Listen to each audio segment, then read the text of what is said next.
하나님의 말씀이 누군가에게 들려지는데요. 누구에게 들려지느냐 하면은 마음이 가난한 자에게 주의 복음이 선포된다라고 그렇게 말씀하고 있습니다. 저는 오늘 이 시간에 여러분의 마음이 가난하기를 주의 이름으로 축원합니다. 가난한 마음은 어떤 마음이냐 하면은요, 그 무엇도 의지할 힘이 없어서, 또다시 말하면은 어떤 사람은 일할 수 있는 힘도 있고 또는 뭐 여러 가지 재능이 있을 수 있는데, 성경이 말하는 가난한 자라는 것은 누군가가 도와주지 아니하면은 도무지 살아갈 수 없는 마음의 상태가 되어 있는 사람, 이 사람을 뭐라고 말하냐면 마음이 심령이 가난한 자다라고 그렇게 이야기를 합니다. 그러니 사랑하는 여러분, 뜻밖에도 주의 복음이 누군가에게 들려지는데 누구 귀에 들려져서 와닿느냐 하면은 심령이 가난한 자에게 복음이 전파된다라는 것입니다. 결국은 오늘 이 시간에 여러분이 하나님께서 여러분과 저의 마음의 중심을 분명히 보고 계실 텐데, 그 마음이 어떠해야 되느냐 하면요, 주님의 말씀 아니면 주의 도우심 아니면 내가 살아갈 수가 없습니다라고 하는 그 간절함이 여러분의 심령 속에 있어져야만 한다는 사실을 잊지 마셔야 됩니다. 무엇에 그래 갈망하십니까? 여러분 살아가시면서 뭔가를 갈망할 때가 많이 있죠. 무엇을 그렇게 갈망하십니까? 배가 고플 때에 저는 음식을 갈망합니다.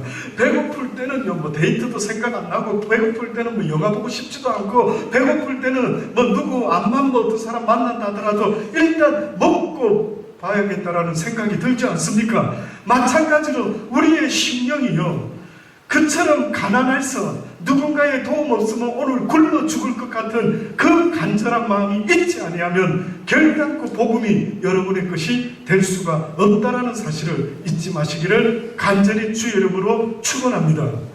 자, 이제부터 지금 여러분 마음속에 갈망을 시작하겠습니다. 갈망 시작. 사모하셔야 됩니다.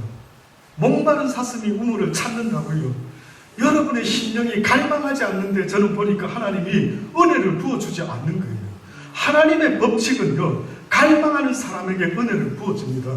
사람을 구하는 자에게 사람을 부어주고 하나님의 도우심을 바라는 자에게 하나님께서 도와주신다고 그렇게 말씀을 해요. 그래서 결국은 오늘 이 시간에 여러분이 육신만 앉아있는 시간이 되지 말기를 바라고요. 오늘 이 시간만큼은 그 어디서 얻을 수 없는 하나님의 진리의 말씀을 간절히 사모할 수 있는 복된 마음이 있기를 주의 이름으로 축원합니다. 오늘 본문의 제목은요, 화평케 하는 자는 복이 있나니 저희가 하나님의 아들이라 일컬음을 받을 것이라 라는 말씀입니다. 세계 곳곳에서 지금도요, 분쟁과 전쟁, 날마다 다툼이 일어나고 있습니다. 보프라고 하는 신학자가 이런 책을 쓰더라고요. 해방자 예수 그리스도. 그 책 안에 보니까요, 이게 실제인지 모르겠는데 3400년간의 기록된 인류의 역사 중에 3166년간을 전쟁을 하였고 나머지 234년은 전쟁을 준비하는 데 시간을 보냈다. 인간의 역사를 학자들이 말할 때 어떤 역사냐라고 물어보면 거의 대부분이 전쟁의 역사라고 합니다. 우리 인간의 역사, 내 조상의 역사, 나의 역사, 이 땅에서 되어지는 인간들이 살아온 흔적의 역사가 무슨 역사냐라고 물어보면은 어떻게 보면 이 학자의 말처럼요, 전쟁의 역사다라고 말할 수가 있습니다. 이번 한 주간 동안에 혹시 여러분 평화로우셨습니까? 나라와 나라는 전쟁이라고 표현하죠. 그런데 개인과 개인을 뭐라고 표현하는 줄 아십니까? 뭐라고 표현할까요? 뭐 개인과 개인을 전쟁 치르고 있다. 이 못된 녀석들과 우리 자식들과의 전쟁, 뭐 이렇게 굳이 표현하실 수는 있겠죠. 그런데 인간과 인간의 관계를 굳이 전쟁이라는 표현을 쓰지 않지만 여러분 뭐라고 이야기합니까? 시기, 질투, 싸움, 다툼, 판단, 정죄.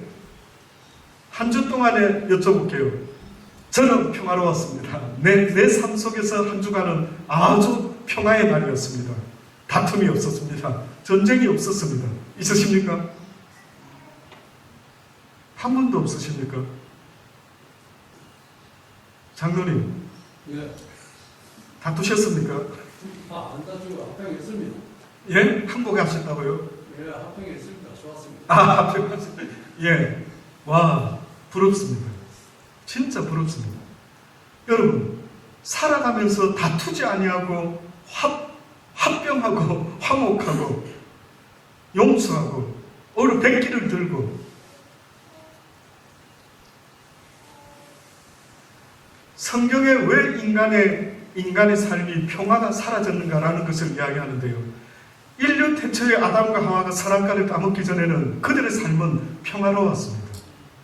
벌거벗었으나 부끄러워하지 아니하고 그들은 하나님과 함께 동산을 거닐며 그렇게 평화롭게 살았던 것 같아요.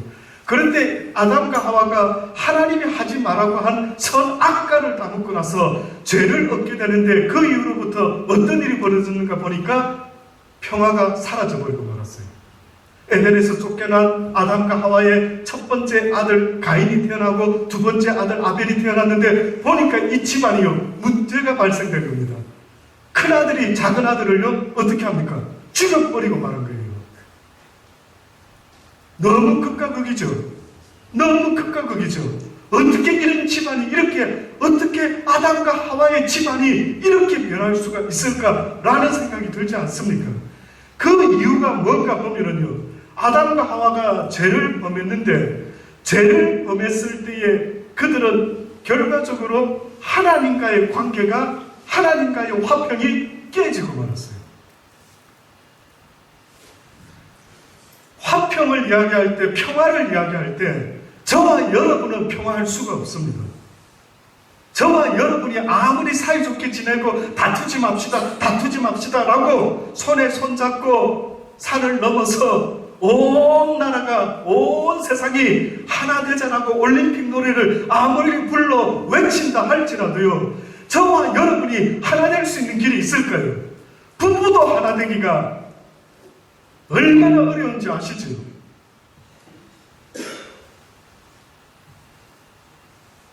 연애할 때나 잠깐 눈이 어두워서 결혼했지, 살아보면 살아볼수록 참 힘들다. 참 힘들다. 사람을 사랑한다는 것, 이렇게 힘든 일일 줄이야. 맞습니다. 그 원인이 뭔지 오늘 이 시간에 알려드릴게요.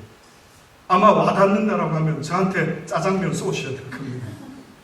이거는 엄청, 저로서는 이걸 깨닫기 위해서 얼마나 성경을 또 찾아보고 왜 이렇지? 왜 이 땅에 평화가 없고 날마다 싸움과 다툼이 있는 것일까? 도대체 평화는 어떻게 만들어지지? 올림픽을 통해서, 월드컵을 통해서, 무엇을 통해서 평화가 한 마음이 한 뜻이 될 수 있는 이런 세상이, 이런 가정이, 이런 내 심령이 어떻게 될 수 있을까? 고민을 했습니다. 그런데 뜻밖에도요, 성경에 보니까 평화는 어떻게 해서 이루어졌던가 보니 하나님과 우리가 하나였을 때 평화는 이루어졌습니다.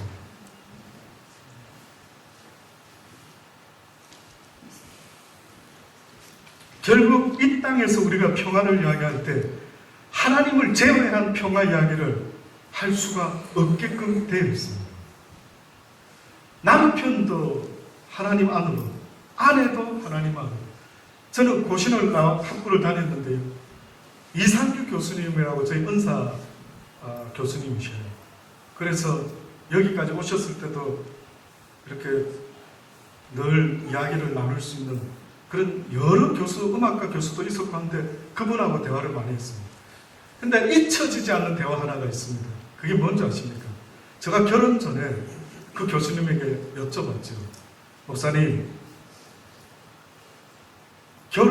결혼이라는 것, 이거는 잘해야 되는데 어떻게 하는 것이 잘할 수 있을까요?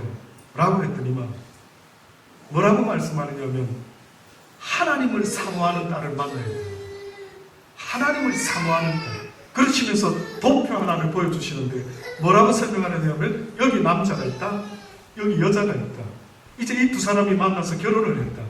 그런데 이 둘 사이에 꼭 잊지 말아야 되는 분이 있는데 그분이 하나님이다. 남자와 여자가 가까워지려고 아무리 결혼해서 아내와 남편이 가까워지려고 해도 가까워질 길이 없대요. 그래서 그 목사님 하시는 말씀이 교수님이 그래서 가까워지기 위해서는 서로가 방향을 하나님을 향해서 올라가라는 거예요. 하나님을 향해서 올라가라는 거예요. 그러면은 비로소 하나님과 함께 하나가 될 수가 있다라고 그런 이야기를 하시는 거예요.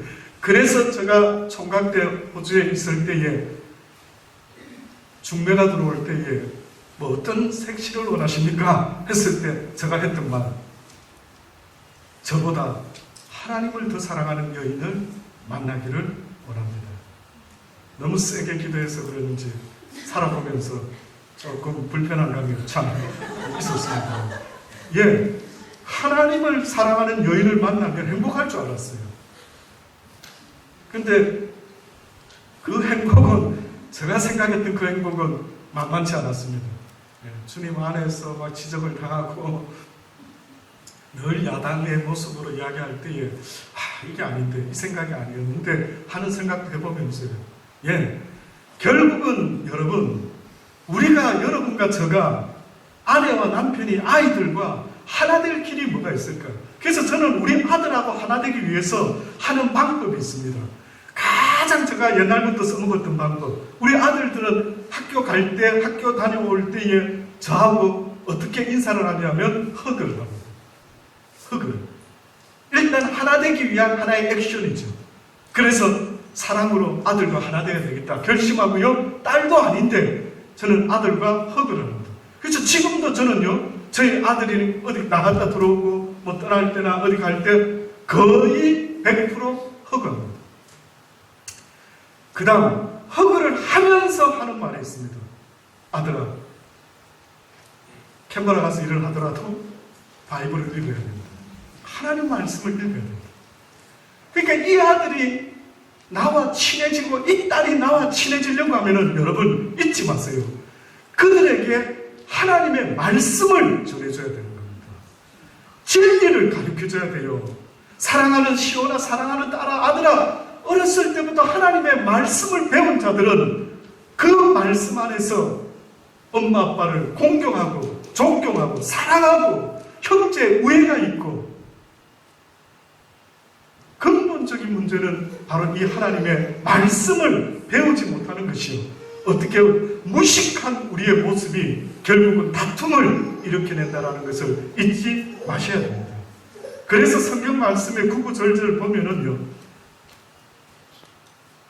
뭐라고 우리에게 말씀하고 있느냐면 히브리서 12장 14절로 보면 모든 사람으로 더불어 화평함과 거룩함을 쫓으라. 이것이 없이는 아무도 주를 보지 못하리라. 고린도전서 14장 33절에 보면 하나님은 어지러움의 하나님이 아니시오 오직 화평의 하나님이시라. 갈라디아 5장 22절로 오직 성령의 열매는 사랑과 희락과 화평과 오래 참음과 자비와 양성과 충성과 온유와 절제니 이 같은 것을 금지할 법이 없다라는 겁니다. 오늘 본문에서 예수님의 제자 이야기들은 여러분 많이 하시지만요, 하나님의 아들이라는 것은 왜 말 잘 안 하십니까? 예수 제자가 되겠습니다. 제자가 공부. 그런데 오늘 본문에 보면은 그 정도 수준이 아니에요. 제자의 수준이 아니라 하나님의 아들의 수준을 이야기하는 것입니다. 그런데 그 아들이 되는 조건을 봤더니만 뜻밖에도 다른 뭐 대단한 것 같았는데 화평케 하는 자가 바로 하나님의 아들이라 일컬음을 받는다. 여기서 말하는 화평케 하는 자라는 것은요, 그냥 평화를 좋아하고 또 또 뭐 평화했으면 좋겠다라는 이런 희망사항을 가진 사람을 말하는 게 아니고 한마디로 말하면 피스메이커입니다. 피스메이커. 적극적으로 하나님의 평화를 만들어내는 일에 희생하는 자의 모습, 이것이 바로 피스메이커입니다.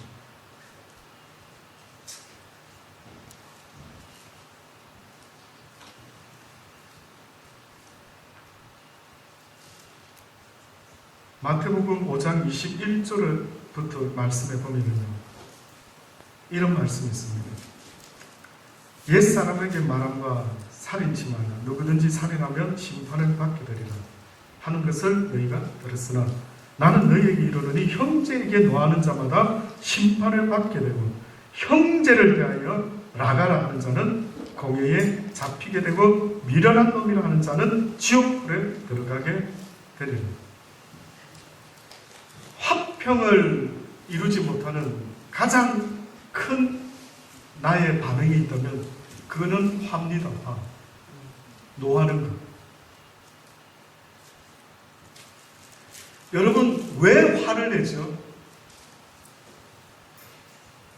이걸 맞추시는 분은 제가 짜장면 쏘겠습니다. 잘 한번 생각해서 답변해 주세요. 너무 멋진 100% 정답을 앤서를 하시는 분은 군만두 추가하겠습니다. 네. 한번 생각해 보십시오. 자, 다툼이 일어난다. 지금도 방금 하나님이 누구든지 살인하지 말라 했는데, 근데 이 살인이 육적인 살인은 살인인데 영적인 살인이 있을 수가 있다는 것을 이야기하면서 형제에게 노하는 자마다 바로 살인에 준하는 심판을 받게 되는데, 형제에 대해서 나가라! 하고 욕하는 자는 어떻게 해요? 공회에 잡히게 되고 미련한 놈이라고 형제에 대해서 함부로 말하는 자가 있으면은 어떻게 된다고요? 지옥불에 들어간다. 굉장히 무섭게 이야기를 했죠. 형제에게 화를 낸다. 자, 왜 화를 내죠? 과연 누가 정답을 한번? 자기 뜻대로 안 돼. 예, 약 한 40점 드립니다. 자기 뜻대로 안 돼서 화를 낸다. 자기 성에 못 이겨서. 예, 근데 그거를 조금 더 정확하게 표현을 좀 바꾸면 비슷했습니다. 비슷했는데 왜 우리가 살면서 화를 내죠? 마음속에 화평이 없었어요. 아, 마음속에 화평이 없어서 원인이, 근본 원인이 화평이 없기 때문에 우리가 화를 낸다. 그럴까요? 세상 좀 많이 사신 분 중에 화 전 한 번도 안 내보신 분 있습니까? 놀랍네요. 있을 것도 같았는데 화 내신 분들이 있네요. 또 제가 알기로 우리 재우 집사님이 화를 참 안 더디게 낸다라고. 화를 못 내는 장애가 있어요. 네? 장애가 있어요. 아, 화 못 내는 장애가 있어서. 아, 그렇죠. 그 빼고는 어때요? 그거 빼고는 여러분 어떻습니까? 왜 화를 내죠? 아, 짜장면 쏘고 싶은데. 자기를 너무 사랑해서. 자기를 사랑해서. 이게 성경 창세기에 나오는 이야기입니다. 비슷한데 답이 없으시네요.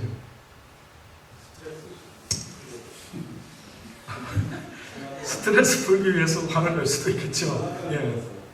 근데 여러분 한번 곰곰이 더듬어 보면은요, 살아가면서 어느 날 나라는 인간이 살면서 화를 낼 때가 있어요. 그죠? 화를 내잖아요. 이상하다. 하나님을 평화하라, 사랑하라, 용서하라, 긍휼히 여기라 그렇게 말씀하는데 왜 내가 화를 내고 있지? 성경에는 화내면 안 된다라고, 방금과 같이 화를 내면 지옥불에 들어간다고, 형제에 대해서 노하지 마라, 욕하지 말아라, 비방하지 말아라, 심지어는 뭐라고까지 성경이 말하고 있는 줄 아십니까? 예물을 제단에 드리다가, 예배 드리다가 거기서 내 형제에게 원망 들을 만한 일이 있는 줄 생각나거든 예물을 제단 앞에 두고 먼저 가서 형제와 화목하고 그 후에 와서 예물을 드려라, 이렇게까지 말했어요. 그러니까 지금 우리가 앉아서 예배 드리다가 갑자기 어제 저녁에 누군가와 싸운 것이 생각나면은 얼른 화해부터 하고 예배드려라. 안 그러면 하나님이 너의 예배를 받지 않는다. 자, 빨리 옆에 있는 분들한테 어제 한바탕 한 분들은 지금 빨리 한번 해보십시오. 아무도 없으시네요. 안 싸웠다 이거죠? 네, 믿겠습니다. 싸우는 게 이렇게 안 좋다라고 말했어요. 그렇죠? 저 또다시 여쭤봅니다. 그런데 왜 싸웁니까? 그런데 왜 싸웁니까? 제가 그 답을요, 창세기에 보니까 이런 성경에 너무나 잘 아는 이야기지만 놀라운 이야기가 있습니다. 그게 뭐냐면 하필이면 하나님이 에덴 동산에 여러 나무가 분명히 있었을 텐데 동산 중앙에다가 무엇을 놓았느냐 하면 선악을 알게 하는 나무를 뒀어요. 그리고 생명나무는 또 다른 데 두신 것 같아요. 근데 참 묘하죠. 그렇게 따먹으면 안 되는 나무 같으면 동산 중앙에 두지 말고 저쪽 변두리 쪽으로 가쪽으로 치워놨어야 되는데 뜻밖에도 동산 중앙에 눈에 띄는 것을 두셔가지고 하신 말씀이 선악을 알게 하는 나무는 먹지 말아라. 먹는 날에는 네가 정녕 죽으리라 라고 그렇게 하는 거예요. 근데 선악을 아는 일이 뭐가 그렇게 나쁘길래 선악을 아는 일이 무엇이 그렇게 문제가 되길래 그 열매를 따먹으면 정녕 죽으리라고 그렇게 한 거예요. 무슨 이야기였죠? 그 대가가 이래 크나? 선악과를 따먹는 대가가 죽음으로 끝이 나야 된단 말인가? 그 정도로 무섭단 말인가? 그래서 일단은 안 따먹었어야 되는데 따먹게 됐죠. 따먹고 났더니만 인간에게 변화가 일어났습니다. 먼저 첫째, 따먹은 그 자체 때문에 하나님께서 우리에게 죄 없다 하지 않게끔 말씀하고 말았던 겁니다. 그래서 의인은 없나니 하나도 없다. 죄인이 되고 말았어요. 근데 죄인된 자가 또다시 또 다른 변화가 일어났는데 선악과를 따먹는 바람에 성경에 보니 저들이 선악을 아는 일에 하나님과 같이 되었다.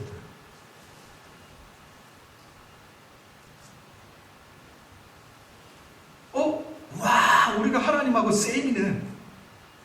뜻밖에는 죄는 얻었는데 하나님과 세임이 됐어요. 죄는 얻었는데 희한하죠. 뭔가 하나님을 완전히 닮은 모습이 체인지가 됐어요. 근데 그게 보니까 뜻밖에도 선악을 알게 되었다는 거예요. 왜 하나님은 죽음과 선악을 이렇게 맞바꾸게 하셨을까요? 잘 생각해 보십시오. 결국은 아담이요, 선악과 따먹고 나서 변화가 일어났는데, 변질이 되었는데 어떤 변질이 일어납니까?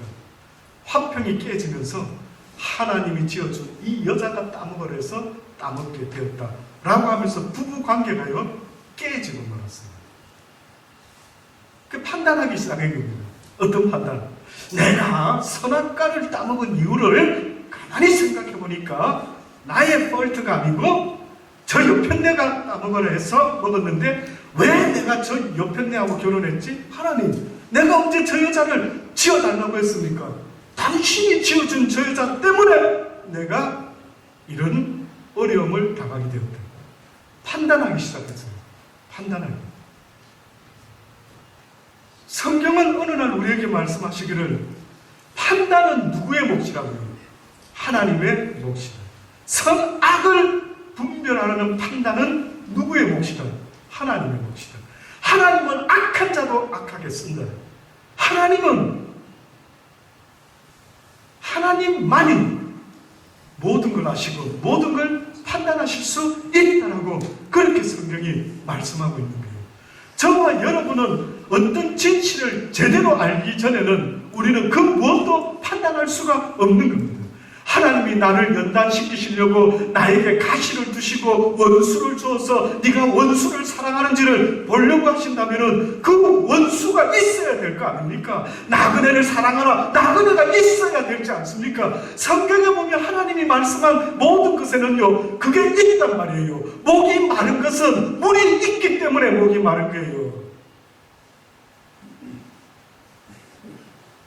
모든 것이 그렇게 되어 있더라고요.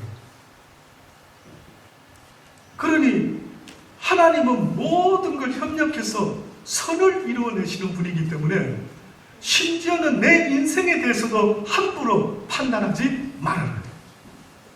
나 여호와가 너를 만들어갈 것이다. 오직 나 여호와만이 너의 인생의 주권자가 되어 너의 인생의 필요로 하는 것을 만들어낼 것이다. 너의 인격도 만들고 너의 인품도 만들고 나를 사랑할 수 있는 복된 자녀로 내가 너를 빚어갈 것이다 라고 그렇게 하나님이 말씀하는 거예요. 그래서 어떤 사람이 복된 사람이냐면 내 인생에 주어지는 내가 이해할 수 없는 그 모든 일에 대하여 판단하지 아니하고 믿고 나아가는 자, 참으로 복되다. 참으로 복되다. 저는 우리 남자 아이들 새 키울 때마다 어떤 이야기를 자주 했는지 아십니까? 그러지 말아라 아들아, 그러지 말아라, 그렇게 하면 안 된다 했을 때 어느 때 키가 좀 크고 머리가 좀 크니까요, 아빠 왜 자꾸 하지 말라는 거예요. 그렇게 대들더라고요. 그때 제가 써먹었던 18번의 멘트, 아들아 언더스탠드 할 수 없으면 아빠를 트러스트 해라. 아빠 못 믿어? 누구 믿을 건데? 아빠를 못 믿으면 누구 믿을 건데? 너를 위해서 가장 너를 위하는 이 누구냐? 옆집 아저씨냐? 아빠잖아. 그러니 아들아 언더스탠이 안 되면은 어떻게 해달라고? 트러스트 해달라고, 믿어달라고. 그거에 바로 하나님이 우리에게 말씀하시는 거예요.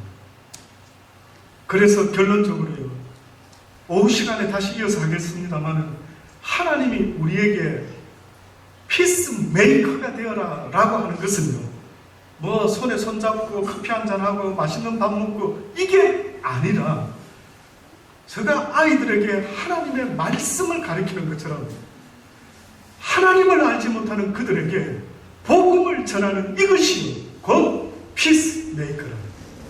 이 피스메이커들이 곧 하나님의 아들이라고 그렇게 말해요.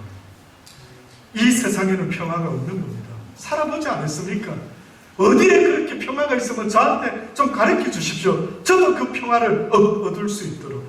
그래서 성경에 보면은 이 세상에 줄 수 없는 것이 있는데 그것이 바로 하나님의 평안이라는, 예수 그리스도께서 이 땅에 오셨던 것은요, 살렘의 왕으로, 평강의 왕으로. 그래서 유대인들이 인사할 때마다 평안하라라고 샬롬, 샬롬을 외치는 이유도요, 오직 하나님으로부터 얻을 수 있는 유일한 것이 샬롬입니다. 누가 이 평안을 얻을 수 있느냐면 하나님의 말씀에 순종하는 자녀들이 얻을 수 있는 이것이 바로 샬롬입니다. 그러니 우리는 평안을 쫓아가야 되는 것이 아니고 주의 말씀을 쫓아갈 때에 하나님이 주시는 보너스가